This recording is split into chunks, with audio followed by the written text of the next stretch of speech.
Hello बच्चों, चलिए प्रश्न को पढ़ते हैं और समझते हैं। निम्नलिखित समाकलनों को हल कीजिए और हमें एक समाकलन दिया है x sec square x dx, अर्थात हमें इसका समाकलन ज्ञात करना है। प्रश्न को हल करने से पहले हम मुख्य अवधारणा लिख लेते हैं। तो इस प्रश्न के लिए हमारी मुख्य अवधारणा में हम इस प्रश्न के लिए खंडस समाकलन का एक सूत्र लिखेंगे और उसी की सहायता से इस प्रश्न को हल भी करेंगे। तो यह सूत्र मैं लिख देता हूँ आपको। देखिए, यदि हमें दो फलन दिए जाते हैं u गुणा v और हमें इसका समाकलन करना है, तो यह सूत्र इस प्रकार से होगा। u फिर v का समाकलन माइनस उसके बाद u का अवकलन अर्थात du बटा dx, उसके बाद पुनः v का समाकलन होगा और फिर जो भी इनका गुणनफल आएगा उनका हम एक बार और समाकलन करेंगे और प्लस अचर सी यहाँ पर लगा देंगे।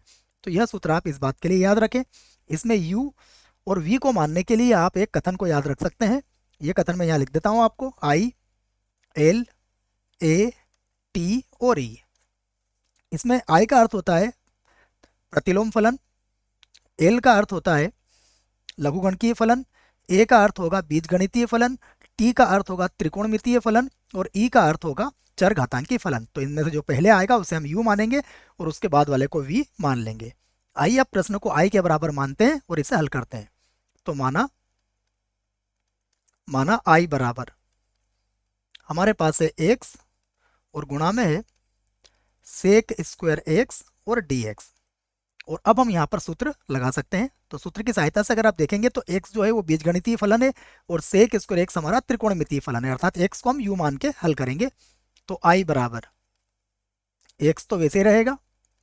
अब समाकलन होगा सेक स्क्वायर x का, उसके बाद माइनस समाकलन, अब हम x का अवकलन करेंगे तो ये dx बटा dx बन जाएगा। फिर समाकलन होगा सेक स्क्वायर x का, उसके बाद dx और फिर जो भी आएगा हम उसका एक बार और यहाँ पर समाकलन कर देंगे। तो आइए अब लिखते हैं I बराबर x, सेक स्क्वायर x का समाकलन होता है 10x, तो ये याद रखना है आपको, 10x माइनस dx बटा dx तो 1 के बराबर हो जाएगा।